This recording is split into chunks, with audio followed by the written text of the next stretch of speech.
पड़ोस में तबाही और मोदी ने मदद पहुंचाई। पहली तस्वीर मैं आपको दिखाऊं, श्रीलंका की तस्वीर। श्रीलंका में तूफान आया है और तूफान से बड़ी और भारी तबाही पेश आई है। 200 से ज्यादा लोगों की मौत हो गई।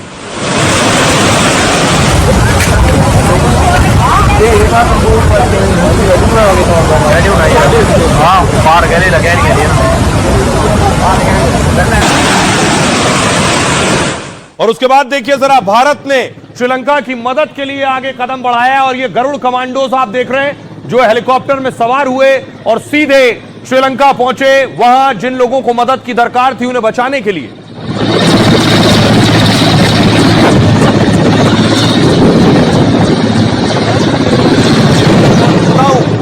प्रधानमंत्री कार्यालय की तरफ से निर्देश हुए कि श्रीलंका में जो हालात हैं उसके बाद हमें श्रीलंका में लोगों को बचाना है और भारतीय वायुसेना, भारतीय नेवी सब लगा दी गई।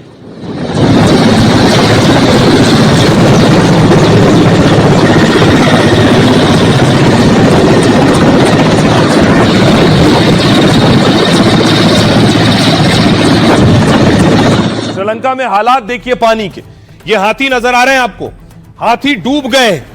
हाथी डूबने का मतलब पानी हाथी के कद से ज्यादा है। 4 हाथी नजर आ रहे हैं, चारों हाथी पानी में बहते हुए जा रहे हैं।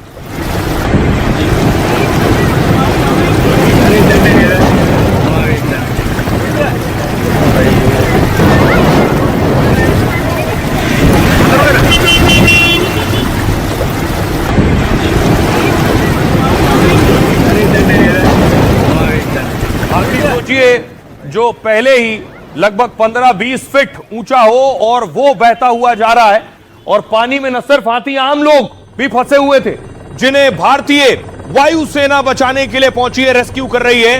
भारतीय वायुसेना श्रीलंका में लोगों को बचा रही है। बीच पानी में फंसा एक शख्स आपको नजर आ रहा है, ये देखिए बीच पानी में फंसा हुआ है। भारतीय वायुसेना ने उसे बचाने के लिए रस्सी फेंकी है और उसे खींचा है। उसके बाद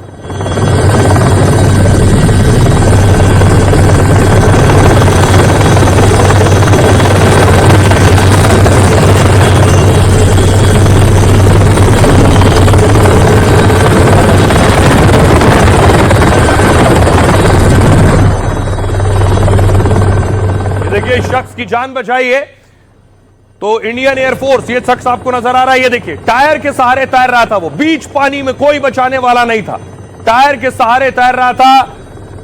भारतीय हेलीकॉप्टर ने देखा, भारतीय वायुसेना ने रस्सी फेंकी और उसे उसके बाद खींच लिया।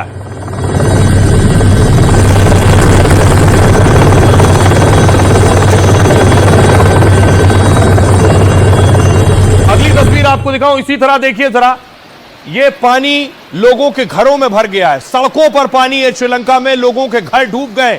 लोग खुद को बचाने के लिए छतों पर पहुंच गए।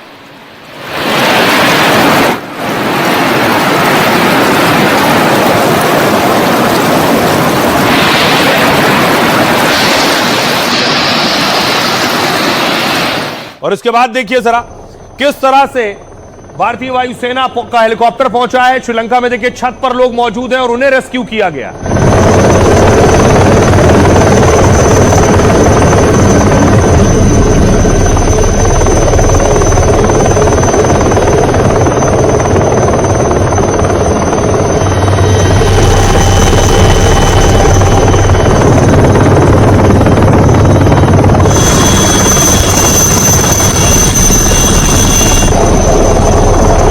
जवान किस तरह से देवदूत बने हैं, श्रीलंका में लोगों को बचा रहे हैं और उनके लिए किसी फरिश्ते से कम नहीं जिस तरह से श्रीलंका के लोगों की मदद कर रहे हैं। और इतना ही नहीं, प्रधानमंत्री ने देखिए श्रीलंका में C-130 भेज दिया है। ये श्रीलंका में लैंड हुआ है राहत का सामान लेकर।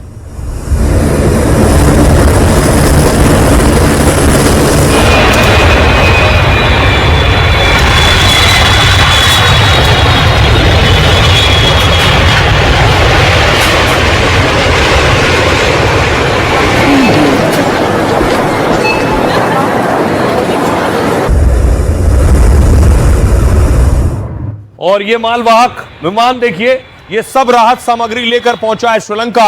वहां क्योंकि बाढ़ आई हुई है, बहुत से इलाके प्रभावित हैं, वहां जरूरी सामानों की किल्लत हो गई है। ये मदद भारत ने पहुंचाई है।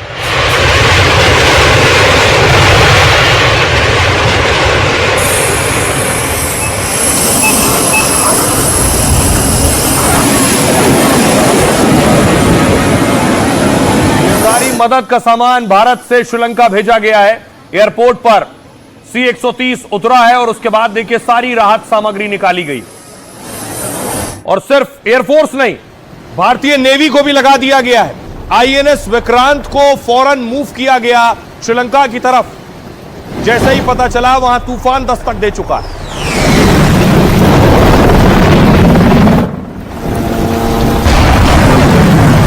और उसके बाद देखिए जरा अगली तस्वीर में आपको दिखाऊं, ये INS विक्रांत आप देख रहे हैं जो पोर्ट पर पहुंचा है श्रीलंका में, अपने साथ राहत का सामान ले गया।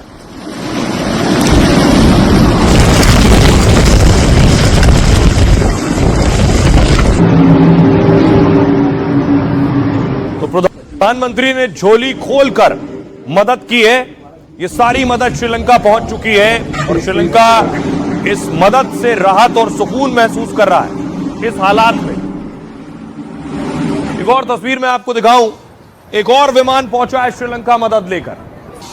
ये आप देख रहे हैं एक और विमान 130 C-130 के बाद ये 27 टन सामग्री लेकर पहुंचा है ये विमान।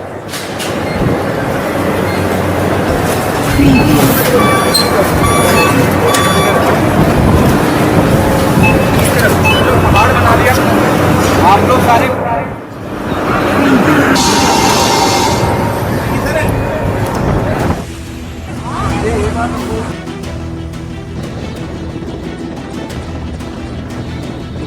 पड़ोस में तबाही आई तो मोदी ने मदद पहुंचाई। श्रीलंका में बाढ़ से हाहाकार मच गया, जान बचाने और दाने दाने का संकट मंडराने लगा। तब मोदी ने हाथ बढ़ाया और ऐलान कर दिया कि हिंदुस्तान उसके साथ है। मोदी के ऐलान के साथ ही भारत के हेलीकॉप्टर और विमान श्रीलंका पहुंच गए। बाढ़ से बेहाल श्रीलंका को मानो उम्मीद और सहारे की डोर मिल गई। जहां सीने तक पानी भरा था और एक एक पल काटना मुश्किल लग रहा था, वहां मोदी के भेजे जवान मानो देवदूत बन गए। भारत के ऑपरेशन सागर बंधु और उसके रेस्क्यू की पूरी दुनिया में चर्चा है और मददगार मोदी का फिर लंका समेत पूरी दुनिया में डंका बजने लगा है। और भारत हर बार एक नजीर पेश करता है कि हम अपने पड़ोसियों के साथ कैसे खड़े हैं। देखिए जरा कितनी मदद भेजी गई है। एयरफोर्स रेस्क्यू में लगी हुई है। तूफान के कहर से श्रीलंका में 200 से ज्यादा की जान चली गई। 1 लाख से ज्यादा लोग बेघर हो गए, हजारों लोग लापता है। तबाही इतनी बड़ी है कि श्रीलंका में इमरजेंसी घोषित कर दी गई है। आधे श्रीलंका में खाने पीने और इलाज का संकट मंडरा रहा। मुसीबत की इस घड़ी में लंका की मदद के लिए मोदी ने हाथ बढ़ाया। जैसे ही मोदी को पता चला कि पड़ोसी देश में कुदरत से तबाही मची, कहा हम अपने समुद्री पड़ोसी के साथ हैं और ऑपरेशन सागर बंधु भारत ने शुरू कर दिया। पीएम मोदी ने श्रीलंका को तुरंत मदद पहुंचाने और राहत सामग्री भेजने के निर्देश दिए। इसके बाद समुद्री और हवाई दोनों रास्तों से भारत मदद पहुंचा रहा है। कोलंबो में तेज रेस्क्यू ऑपरेशन के लिए बाकायदा Mi-17 हेलीकॉप्टर तैनात किए गए। मतलब भारत के हेलीकॉप्टर श्रीलंका में बाढ़ में फंसे लोगों को बचाने में लगे। हिंडन एयरबेस से C-130 और IL-76 विमान राहत सामग्री लेकर पहुंचे। इन विमानों से करीब 30 टन राहत सामग्री और 80 NDRF कर्मी पहुंचाए गए। राहत सामग्री के तौर पर राशन, दवाइयां, मेडिकल किट जैसे उपकरण भेजे गए। पुणे, चेन्नई, वडोदरा से भी राहत सामग्री और NDRF टीम भेजने की तैयारी हो रही। INS विक्रांत और INS उदयगिरी ने समुद्री रास्ते से कोलंबो में राहत सामग्री पहुंचाई है, तो NDRF की टीम पहुंचते ही बाढ़ प्रभावित लोगों के बचाव में जुट गई है। इस तरह से कोलंबो समेत उन इलाकों में जहां बाढ़ की वजह से चलना मुश्किल हो रहा है, वहां भारत के NDRF के जवान लोगों को बचा रहे हैं और सुरक्षित जगहों पर पहुंचा रहे हैं। श्रीलंका में भारत से गए करीब 400 लोग फंसे हुए हैं, जिन्हें निकालने के लिए भारत अब खास विमान भेजेगा। सुनिए जरा NDRF के DIG क्या कह रहे हैं और श्रीलंका के पूर्व विदेश मंत्री क्या कह रहे हैं। MA के हवाले से तकरीबन 27 टन रिलीफ मटेरियल भेजा गया है, जो जिसमें एयरलिफ्ट किया गया है। 2 सॉर्टीज गई हैं और सी रूट से भी INS विक्रांत और INS उदयगिरी से ये मटेरियल कोलंबो में डिलीवर किया गया। 14 टीमें हमारी तैनात कर दी गई हैं ऑलरेडी इम्पैक्ट एरियाज में। इसके अलावा 10 टीमों की और तैनाती की जा रही है और आज एयरलिफ्ट की जा रही है टीम्स पुणे से और वडोदरा से। तमिलनाडु में हमारी 14 टीम्स ऑलरेडी मौजूद हैं। इसके अलावा 10 टीम और जाएंगी। आंध्र प्रदेश में हमारी 2 टीमें तैनात की गई हैं और रिजर्व वहां पर मौजूद है। भारत की प्रतिक्रिया शानदार रही है, बेहद सहज और तत्काल। हम बहुत आभारी हैं। ये पहली बार नहीं है। भारत हमेशा से श्रीलंका का एक अच्छा दोस्त और एक बेहतरीन पड़ोसी रहा है, इसलिए उन्होंने पड़ोसी नीति के साथ अपनी प्रतिष्ठा को बनाए रखा है। मैं आभारी हूँ कि ऐसे समय में जब श्रीलंका को सबसे ज्यादा जरूरत थी, भारत ने मदद की। मुझे याद है कि आर्थिक संकट के दौरान भारत ने क्या किया था। तब मैं वित्त मंत्री था। 21 टन की ये जो राहत सामग्री है वो श्रीलंका को INS सुकन्या के माध्यम से भेजी जा रही है और भारत की national disaster response force NDRF की जो 2 टीमें हैं जिसमें कि 80 सदस्य शामिल हैं, वो श्रीलंका में डिप्लॉय हो चुके हैं। और इस बीच बड़ी खबर आ रही है, आपको बता दें श्रीलंका से बड़ी खबर आ रही है। श्रीलंका में जो 400 भारतीय फंसे थे, 400 भारतीयों का रेस्क्यू किया जा रहा है। भारतीय वायुसेना ने फंसे जवानों को निकाल लिया है। तस्वीरें आपके सामने आ रही हैं। जो 400 लोग फंसे हुए थे, जो 400 भारतीय फंसे थे श्रीलंका में, उन्हें निकाला गया है। 2 भारतीय विमानों से उन्हें भारत लाया जा रहा है। उन्हीं की तस्वीरें आप देख रहे हैं। त्रिवेंद्रम और हिंडन एयरपोर्ट पर ये विमान उतरेंगे।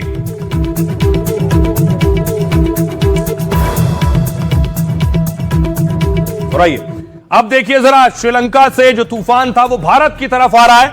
ये तस्वीरें आप देख रहे हैं, भारतीय समुद्री तट की तस्वीरें आप देख रहे हैं। आंध्र प्रदेश, तमिलनाडु, जहां ऊंची ऊंची लहरें उठ रही।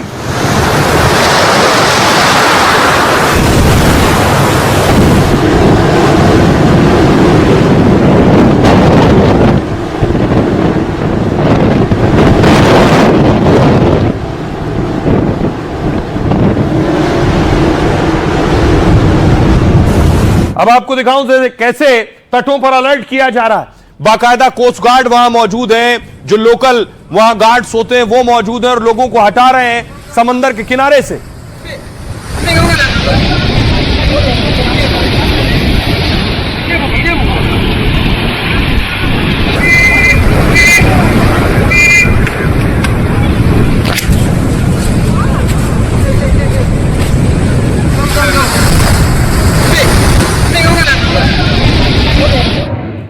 देखिए जरा तूफान कहां कहां दस्तक दे सकता है, कौन कौन से इलाकों में। ये भारत का नक्शा आप देख रहे हैं। इस नक्शे में श्रीलंका से तूफान जब भारत की तरफ मुड़ेगा तो पुडुचेरी, तमिलनाडु, आंध्र प्रदेश और इसका असर ऊपर उत्तर भारत में भी पड़ेगा। किन किन जगहों पर अभी जो तूफान ने दस्तक दिया है उसके बाद मैं आपको बताऊं, उसके बाद हालात क्या है तूफान के दस्तक देने के बाद से। खासतौर से इन इलाकों में असर दिखना शुरू हो गया है। देखिए पहली तस्वीर मैं आपको दिखाऊं, ये तस्वीर आप देख रहे हैं जिसमें आपको दिख रहा है कि घर तबाह हो गया है पूरा।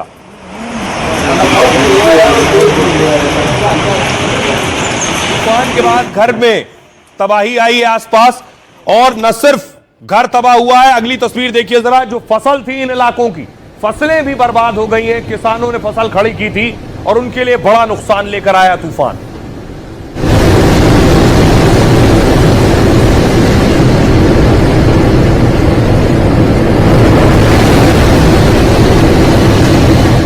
अब देखिए जरा हिंदुस्तान में तूफान का असर क्या होगा।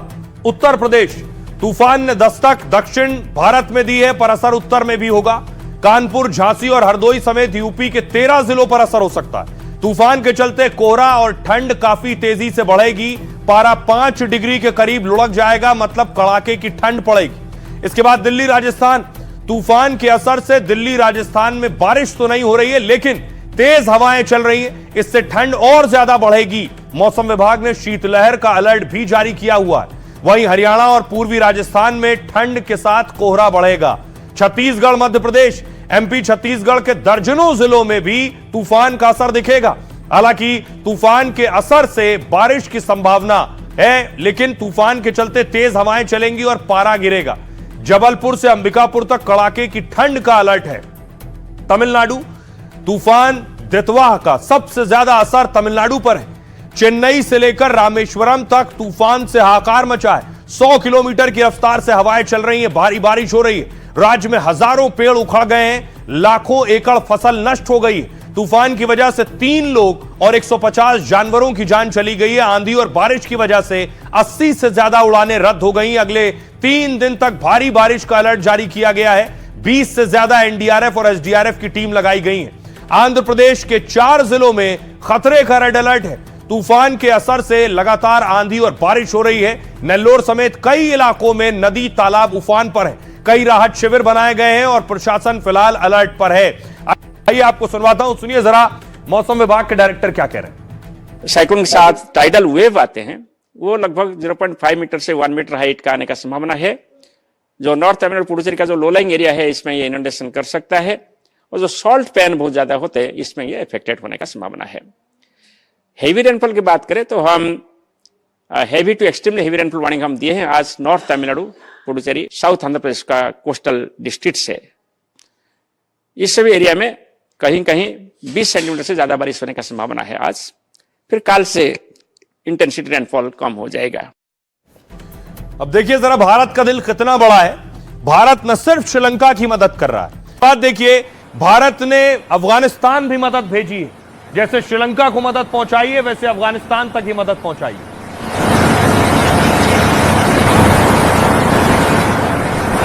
आप देख रहे हैं जो कार्गो विमान लेकर पहुंचा है, भारतीय तिरंगा ये बता रहा है कि हम कैसे पड़ोसी की मदद करते हैं और सबसे पहले वहां तक पहुंचते हैं जिन्हें सहायता की जरूरत है।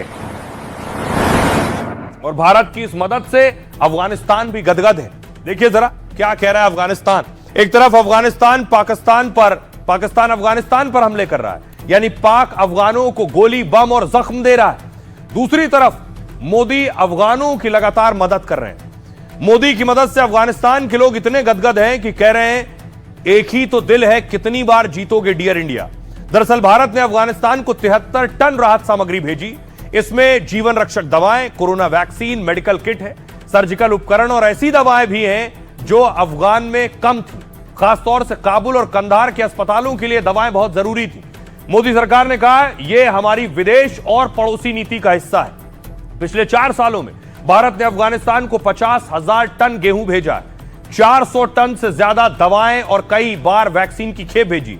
पिछले महीने भारत ने अफगानिस्तान को 20 एम्बुलेंस की मदद दी थी। आपको याद होगा जब अफगानिस्तान के विदेश मंत्री भारत आए हुए थे। साथ ही उद्योग और तकनीक में भी मदद का भरोसा दिलाया है। भारत ने अफगानिस्तान को क्रिकेट में भी खड़ा होने में बड़ी मदद की है। अफगान में जब स्टेडियम और खेल सामग्री तक की कमी थी, तब भारत ने अफगान टीम को घरेलू मैदान और बड़ा समर्थन दिया था। और शायद इसलिए ज्यादातर अफगान भारत और मोदी की तारीफ करते हैं। और आइए खबरों में आगे बढ़ते हैं। अब आपको लिए चलता हूं एक मुख्यमंत्री के सुपुत्र की शादी में। सीएम के बेटे की अनोखी शादी मध्य प्रदेश के मुख्यमंत्री मोहन यादव के बेटे की यह तस्वीर देख रहे हैं। मोहन यादव बेटे की शादी में देखिए बाबा रामदेव पहुंचे और बाबा बागेश्वर को भी आप देख रहे हैं। वरमाला हुई और उसके बाद सभी महली अतिथियों के द्वारा उन्हें आशीर्वाद दिया जा रहा है। साथ ही संत महंतों के द्वारा आशीर्वाद दिया जा रहा है। ये बहुत ही बड़ी बात है जब हमारे बीच परम पूज्य धीरेन्द्र शास्त्री जी यहाँ पर उपस्थित हैं आशीर्वाद देने के लिए। योग गुरु बाबा रामदेव जी यहाँ पर हैं। कुछ अगली तस्वीर आपको दिखाऊं। शादी में देखिए केंद्रीय मंत्री ज्योतिरादित्य सिंधिया पहुंचे। ज्योतिरादित्य सिंधिया भी मध्य प्रदेश से आते हैं। मोहन यादव के बेटे की शादी थी। सिंधिया उस सामूहिक विवाह कार्यक्रम में पहुंचे।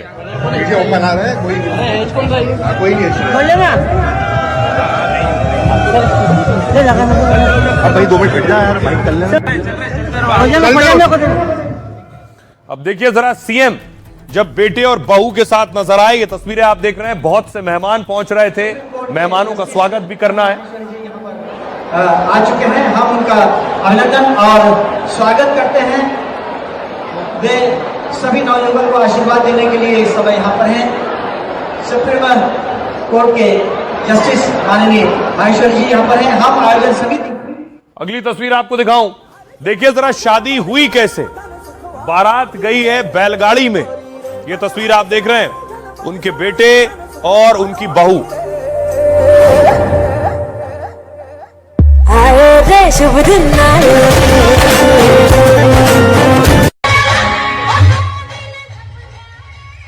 आप देख रहे हैं सामूहिक विवाह कार्यक्रम में शादी हुई है और बैलगाड़ी में देखिए उनके बेटे डांस करते हुए बैलगाड़ी से मंडप तक पहुंचे हैं। अगली तस्वीर देखिए जरा, और एक और तस्वीर सामने आई जिसमें मोहन यादव के बेटे घोड़े पर विवाह स्थल तक पहुंचे। अभिमन्यु को आप देख रहे हैं।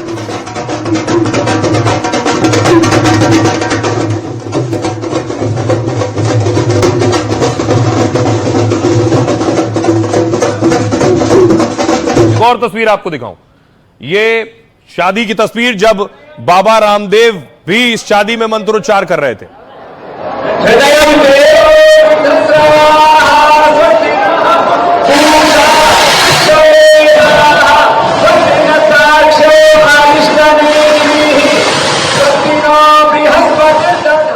बोलो मामा प्रत्यय बोलो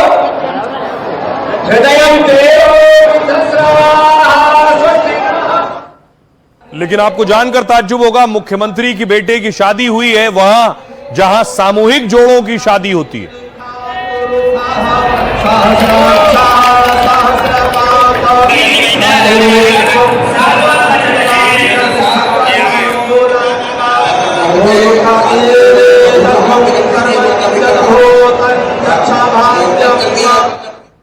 तो सीएम के बेटे की अनोखी शादी हुई। उज्जैन से भोपाल और दिल्ली तक इस शादी की चर्चा हो रही है।